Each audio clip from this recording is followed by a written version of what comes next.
पढ़े सुने जो प्रेम से, वह हो जाए शुद्ध स्वरूप। यह 28वां अध्याय। कार्तिक कथा। अनुम धर्मदत्त ने पूछा, मैंने सुना है कि जय और विजय भी भगवान विष्णु के द्वारपाल है। उन्होंने पूर्वजन्म में ऐसा कौन सा पुण्य किया था जिससे वे भगवान के समान रूप धारण करके वैकुंठधाम के द्वारपाल हुए? दोनों पार्षदों ने कहा, ब्राह्मण।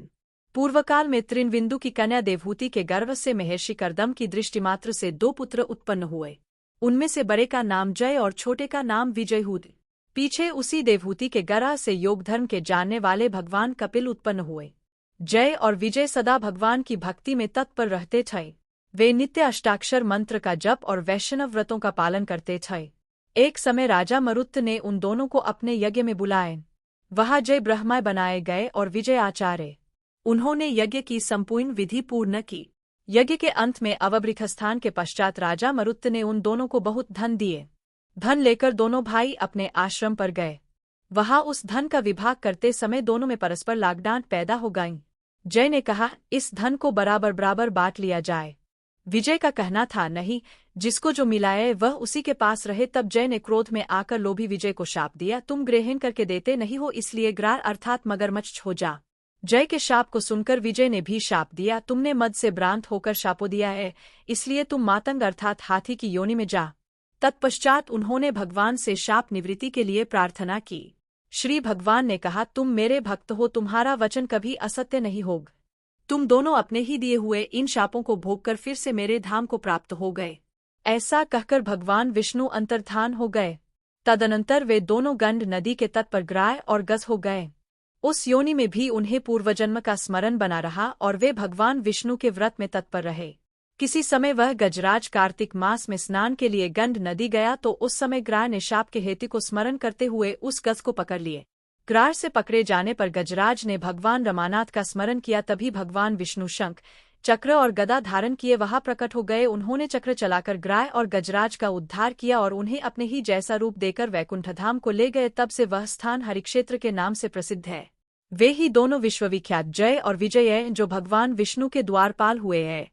भरत, तुम भी ईर्ष्या और द्वेष का त्याग करके सदैव भगवान विष्णु के व्रत में स्थिर रहो, समदर्शी बनो।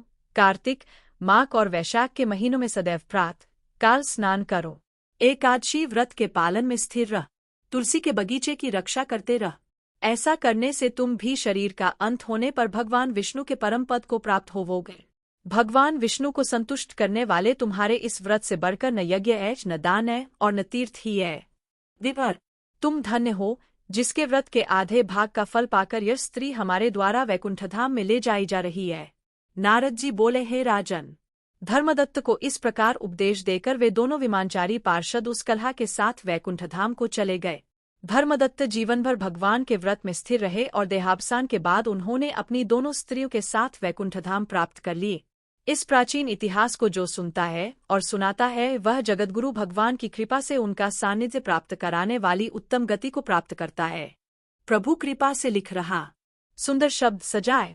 कार्तिक मास महात्म का 29वां अध्याय। राजा पृथु ने कहा, हे मुनिश्रेष्ठ, आपने कलहा द्वारा मुक्ति पाए जाने का वृत्तांत मुझसे कहा जिसे मैंने ध्यानपूर्वक सुन। हे नारद जी, यह काम उन 2 नदियों के प्रभाव से हुआ था, कृपया यह मुझे बताने की कृपा कीजिए। नारद जी बोले, हे राजन, कृष्णा नदी साक्षात भगवान श्री कृष्ण महाराज का शरीर और वेणी नामक नदी भगवान शंकर का शरीर है।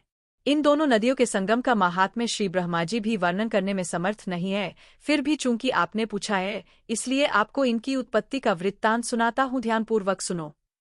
चाक्षसु मनवंतर के आरंभ में ब्रह्मा जी ने सहे पर्वत के शिखर पर यज्ञ करने का निश्चय किए। वह भगवान विष्णु, भगवान शंकर तथा समस्त देवताओं सहित यज्ञ की सामग्री लेकर उस पर्वत के शिखर पर गए। महर्षि भृगु आदि ऋषियों ने ब्रह्म मुहूर्त में उन्हें दीक्षा देने का विचार किए। तत्पश्चात भगवान विष्णु ने ब्रह्मा जी की भार्या त्वरा को बुलवाए। वर बड़ी धीमी गति से आ रही थी। इसी बीच में भृगु जी ने भगवान विष्णु से पूछा, हे प्रभु, आपने त्वरा को शीघ्रता से बुलाया था, वह क्यों नहीं आई? ब्रह्म मुहूर्त निकल जाएगा। इस पर भगवान विष्णु बोले, यदि त्वरा यथासमय यहाँ नहीं आती है तो आप गायत्री को ही स्त्री मानकर दीक्षा विधान कर दीजिएगा। क्या गायत्री पुण्य कर्म में ब्रह्मा जी की स्त्री नहीं हो सकती? नारद जी ने कहा, हे राजन, भगवान विष्णु की इस बात का समर्थन भगवान शंकर जी ने भी किए। यह बात सुनकर भृगुजी ने गायत्री को ही ब्रह्माजी के दाईं ओर बिठाकर दीक्षा विधान आरंभ कर दिए। जिस समय ऋषिमंडल गायत्री को दीक्षा देने लगा, उसी समय त्वरा भी यज्ञमंडल में आ पहुंच। ब्रह्माजी के दाईं ओर गायत्री को बैठा देखकर ईर्ष्या से कुपित होकर त्वरा बोली, जहां अपूज्यों की पूजा और पूज्यों की अप्रतिष्ठा होती है, वहां पर दुर्भिक्ष, मृत्यु तथा भय तीनों अवश्य हुआ करते हैं।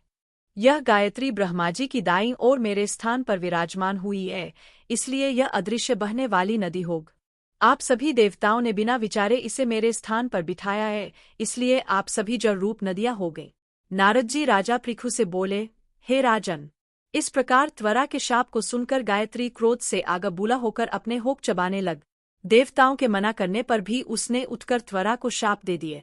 गायत्री बोली, त्वरा, जिस प्रकार ब्रह्माजी तुम्हारे पति है, उसी प्रकार मेरे भी पति है। तुमने व्यर्थ ही शाप दे दिया है, इसलिए तुम भी नदी हो जाओ। तब देवताओं में खलबली मच गई। सभी देवता त्वरा को साष्टांग प्रणाम करके बोले, हे देवी, तुमने ब्रह्मा आदि समस्त देवताओं को जो शाप दिया है वह उचित नहीं है, क्योंकि यदि हम सब जल रूप नदियां हो जाएंगे तो फिर निश्चय ही यह तीनों लोक नहीं बच पाएंगे। चूंकि यह शाप तुमने बिना विचार किए दिया है, इसलिए यह शाप तुम वापिस ले लो। त्वरा बोली, हे देवगण, आपके द्वारा यज्ञ के आरंभ में गणेश पूजन न किए जाने के कारण ही यह विघ्न उत्पन्न हुआ है। मेरा यह शाप कदापि खाली नहीं जा सकता, इसलिए आप सभी अपने अंगों से जड़ीभूत होकर अवश्यमेव नदियां बनोगे। हम दोनों सौतने भी अपने अपने वंशों पश्चिम में बहने वाली नदियां बनेंगे। नारद जी राजा पृथु से बोले, हे राजन, त्वरा के यह वचन सुनकर भगवान विष्णु, शंकर आदि सभी देवता अपने अपने अंशों से नदियां बन गए। भगवान विष्णु के अंश से कृष्णा, भगवान शंकर के अंश से वेणी तथा ब्रह्माजी के अंश से ककुदमती नामक नदियां उत्पन्न हो गईं। समस्त देवताओं ने अपने अंशों को जड़ बनाकर वही सहे पर्वत पर फेंक दिए। फिर उन लोगों के अंश पृथक पृथक नदियों के रूप में बहने लगे। देवताओं के अंशों से सहस्त्रों की संख्या में पश्चिम की ओर बहने वाली नदियां उत्पन्न हो गईं। गायत्री और त्वरा दोनों पश्चिम की ओर बहने वाली नदियां होकर एक साथ बहने लगी। उन दोनों का नाम सावित्री पड़।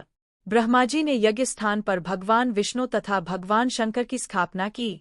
दोनों देवता महाबल तथा अतिबल के नाम से प्रसिद्ध हुए। हे राजन, कृष्णा और वेणी नदी की उत्पत्ति का यह वर्णन जो भी मनुष्य सुनेगा या सुनाएगा, उसे नदियों के दर्शन और स्नान का फल प्राप्त होगा।